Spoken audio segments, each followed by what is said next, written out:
No matter how productive you have been in the past, there are times where it's just too difficult to carry on being productive.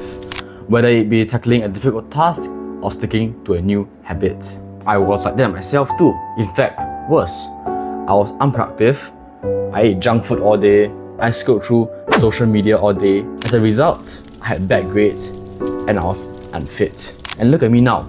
I average 5 to 6 hours of deep work daily and around 2 hours of gym daily. So what made me change? I call it the 5-minute productivity cheat code. Before we get into the 5-minute productivity cheat code, let's understand why it's hard to be productive. See, humans are creatures that seek for the most comfortable things to do. If there are two paths ahead of you, one being watching TV and eating ice cream, and the other one being running a marathon in the hottest desert, which will you choose? Of course, watching TV with ice cream. It's human nature, but there's actually a big flaw with this. Our ancestors, I'm talking tens of thousands of years ago, they always seek for an immediate result. They hunt an animal and they secure a meal. But in today's society, rewards are often delayed. For example, we work our whole lives to finally save enough to retire, which is why productivity and working towards our goals are hard nowadays, especially when we are used to having immediate rewards. Alright, but let's say you understand this and you decide to be productive. Amazing! Then the next step to tackle is procrastination. Procrastination is conflict between the logical side and the emotional side of your mind. So how exactly should I beat procrastination?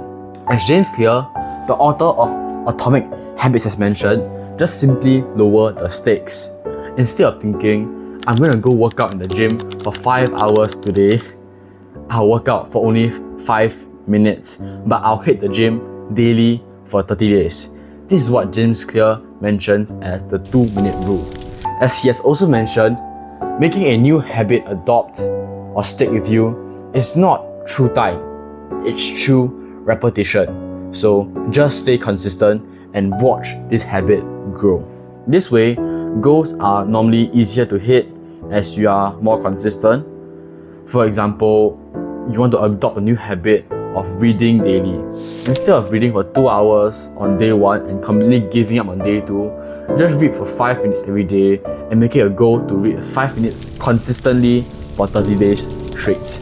So the main takeaway here is to stay consistent and lower the expectations. Now, I'm sure some of you will be asking, 2 minutes? How will I even get anything done in 2 minutes? Well, in reality, you won't. But 2 minutes is a perfect starting point. To the brain, 2 minutes is nothing difficult. There's little to no resistance, so it allows this habit to stick. And eventually, you'll build enough momentum to work for a longer period of time. And when you are working for longer periods of time, your brain will reward you with dopamine, as it is part of the way of solving a difficult problem. And with this dopamine and joy, you will have more motivation and carry on being productive. And before long, you'll never be the unproductive person ever again. So now, I hope you understand that the 2-minute rule or the 5-minute productivity cheat code is not actually all you're going to do. It just serves as a button to activate your brain and build momentum. And thus, I challenge you to pull out your phone and set a timer of 5 minutes and start working. And just wait to see the magic happen.